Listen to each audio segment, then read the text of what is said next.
E hoje aqui diretamente do Jazz B, o Jam Brasil vai entrevistar essa mulher maravilhosa à frente desse sexteto que é Cíntia Piscin. Tudo bem, Cíntia? Tudo bem, obrigada. Que sonzeira que vocês fizeram aqui hoje, hein? Ah, obrigada. Eu queria... Você gostou. Adorei. Eu queria que você me contasse um pouquinho da formação dessa banda, assim, como é que vocês se encontraram e você, essa mulher à frente desse sexteto. Eu sou de uma família de músicos, comecei a tocar bem pequenininha, aí com 13 anos eu comecei a tocar saxofone, antes eu tocava flauta doce. Depois eu fui para o Conservatório de Tatuí estudar. Lá eu conheci muito dos meninos que tocam comigo, alguns, né? Aí eu estudei lá no conservatório, depois comecei a dar aula lá. E aí eu senti a necessidade de tocar, né? Porque eu estava num lugar que estava tudo acontecendo ali, mas era uma cidade pequena e eu queria sair, expandir, conhecer novos lugares, né? Me desafiar a tocar outras coisas, né? Como para não perder a vontade de tocar, de estudar, enfim. E aí eu me mudei para São Paulo e aqui eu fui tocando em várias formações, toquei em big band, toquei em quarteto, quinteto, fiz banda de baile, com cantores, enfim, cair pro mundo. Passou por tudo. Passei por tudo. Só que eu não tava assim muito trabalhando com música instrumental, que foi o que eu estudei, né? Tava meio deixada de lado, assim.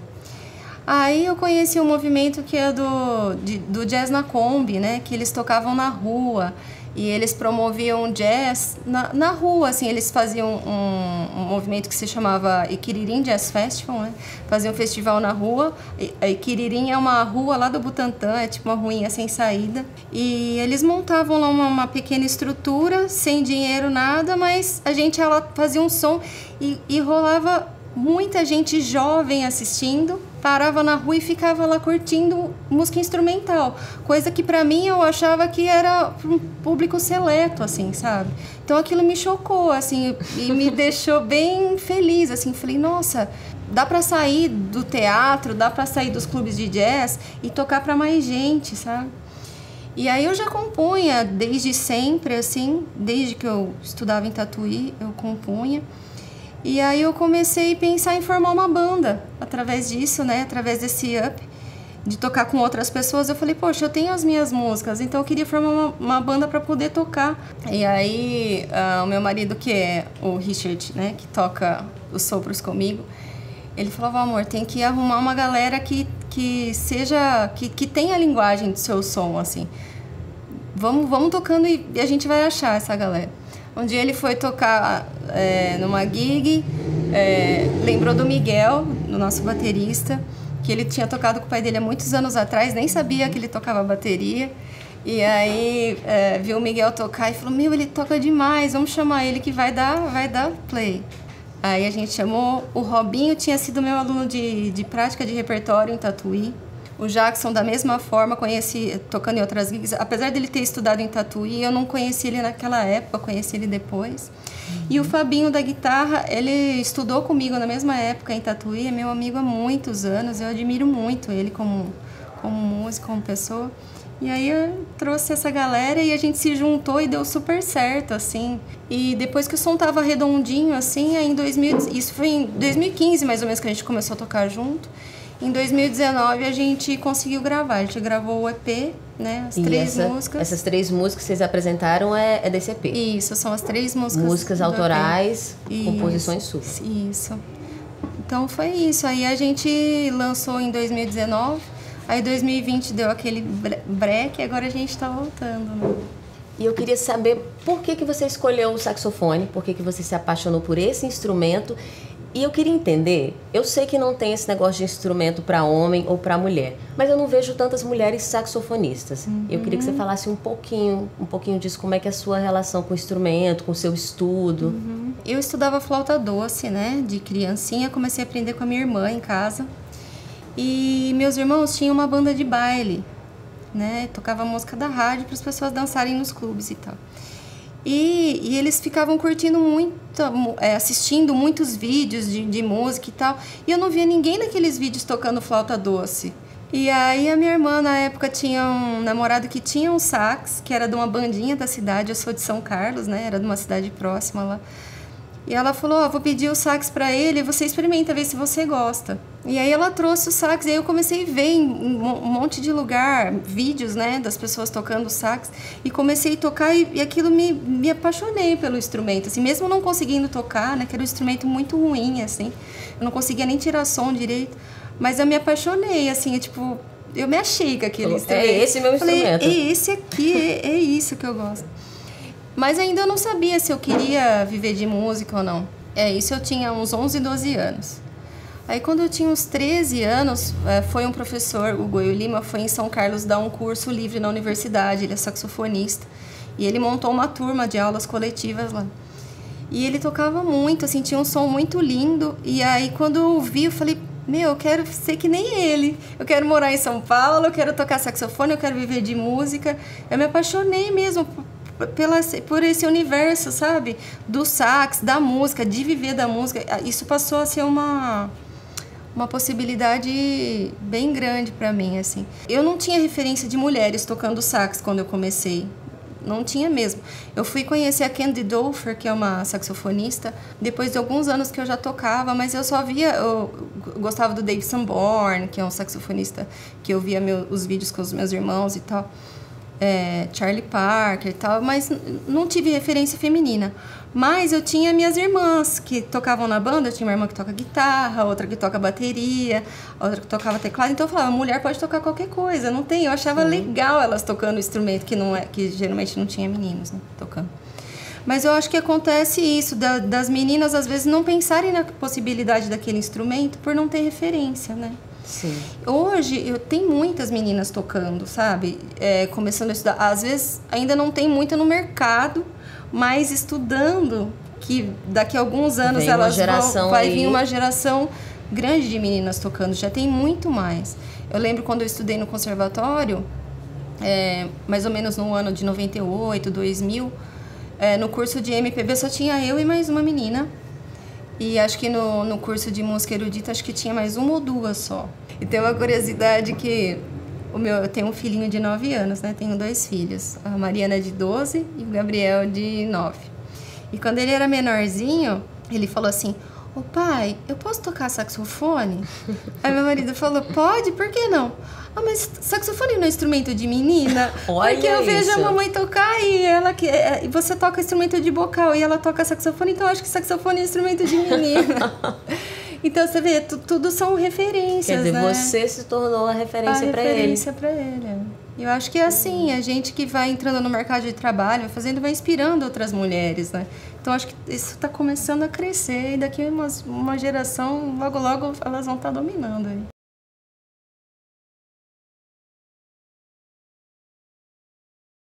Me conta agora um pouquinho dessas 3 composições que a gente escutou aqui hoje, um pouco da história, como é que é seu processo criativo.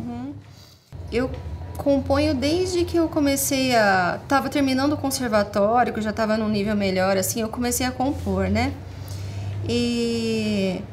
Só que na época eu compunha mais músicas com ritmos brasileiros, que a gente sofria uma grande influência da galera do Hermeto Pascoal, que dava aula no conservatório, e tinha toda essa descoberta que nunca tinha acontecido, sabe? Então a gente estudava muito isso, então as minhas primeiras composições dessa época têm mais essa cara, né? Depois que eu me mudei para São Paulo, eu comecei a fazer, na verdade, as minhas músicas, e depois de um tempo eu comecei a perceber que era tudo mais rock and roll, assim, sabe? Voltado tudo mais pra esse lado, um pouco mais tenso, assim. E aí eu comecei a pensar por que isso aconteceu, né? Aí eu comecei a me imaginar no universo daqui. E aí eu pensava, fazer uma música assim, olha que lindo, passarinho a flor. Falei, não tem mais a ver, porque não tá, né? Você abre a janela, é carro passando, é metrô, é ônibus. Com certeza eu tenho essa grande influência do ambiente que eu vivo, né? E de tudo que eu ouço aqui em São Paulo.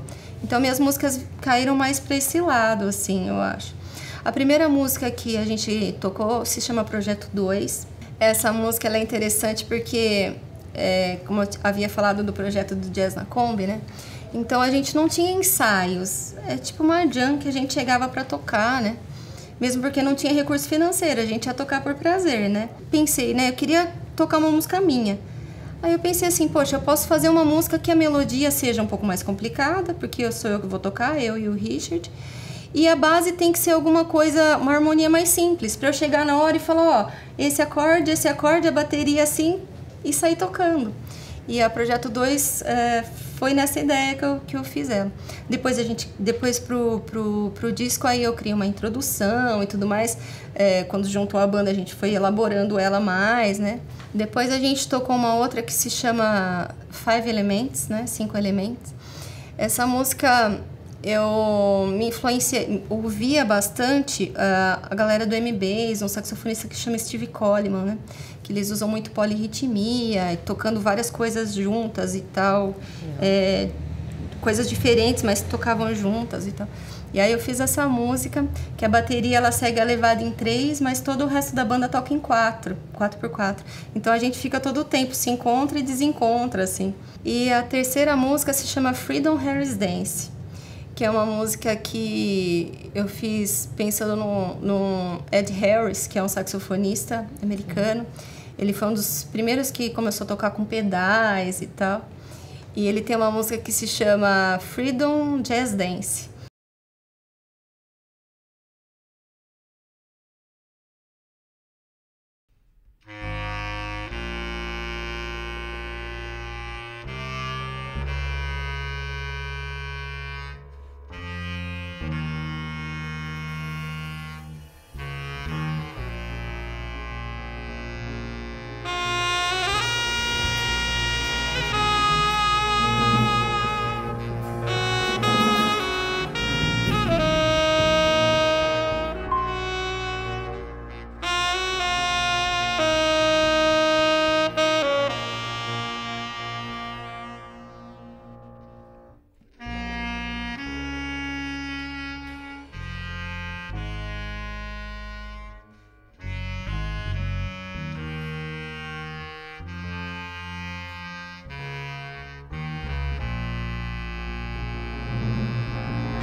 Ô Cíntia, e para ter esse virtuosismo todo que você mostrou aqui pra gente, eu imagino que tem que estudar bastante. Então, queria saber como é que é essa sua rotina de estudo diário. Conta pra gente um pouquinho aí dessa sua rotina. Instrumento de sopro é um instrumento que requer muito estudo mesmo, assim. Estudo diário de respiração, porque a gente produz o som. Não é um som que você toca, ele tá lá. Você tem que produzir. Então, realmente, tem que ter uma preparação física. Você tem que fazer muita nota longa só para produzir o som, né? Depois você tem que tocar, ter técnica e outras coisas. Então, eu tenho que organizar o meu dia e incluir meu estudo diário ali. Tipo, se eu terminei o dia e não estudei naquele dia, meu dia não foi completo, sabe? Porque faz parte. Nosso trabalho como músico não é simplesmente na hora que a gente está indo tocar. Não, isso é diversão. Todo o nosso trabalho é esse estudo diário. Estudo de 4, 5 horas, às vezes o dia inteiro a gente fica lá batalhando para melhorar alguma coisa e tentar evoluir. E as suas referências, Cíntia, de músicos, de professores, quem são essas pessoas aí que fazem parte da sua história, da sua vida? Eu sou muito influenciada por várias pessoas. Saxofonistas, eu gosto bastante do Michael Brecker, que eu acho ele genial, técnica incrível, impecável, do Joey Henderson, Billy Harper, que é um saxofonista que ele é mais tenso, assim, tem um som mais raspado, assim, adoro. Gosto do Stevie Coleman, o Rudrash Mahantapa, que é um saxofonista indiano que mora em Nova York, eu gosto bastante também. E tem as minhas inspirações, o Paulo Braga, meu grande professor que está aqui. São pessoas que eu tive muita sorte, assim, por ser mulher e tocar saxofone. Eu vejo relatos de muitas amigas, assim, que falam: poxa, meu professor me trata de tal forma, eu não gosto e não sei o quê. Eu sempre fui muito bem tratada pelos meus professores, assim, sabe? Celso Viagnoli, Vinícius Dorim, o Paulo Braga, todos os meus professores de tatuí, eles sempre foram incentivadores, sabe? Vai lá, meninas, vai que você consegue. Eu chegava na próxima semana, sabe? Passava as coisas, não ficavam... Ai, não, você é menina, tá bom, só isso aqui pra você hoje. Porque isso tem muito, sabia? Sim.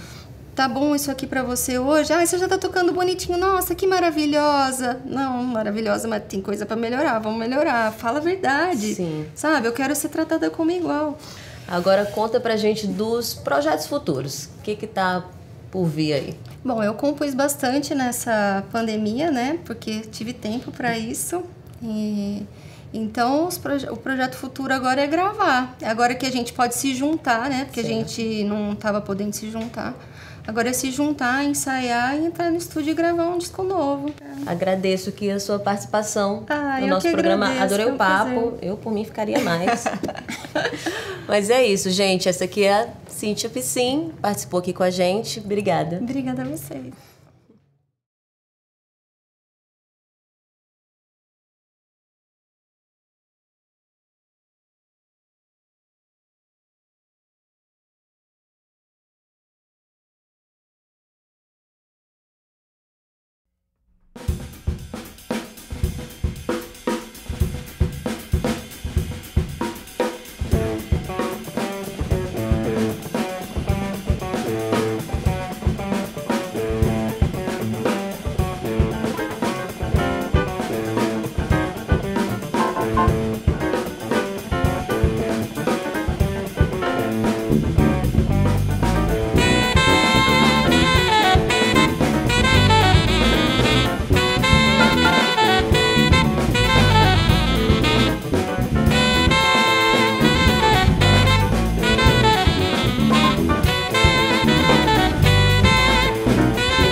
músico não para.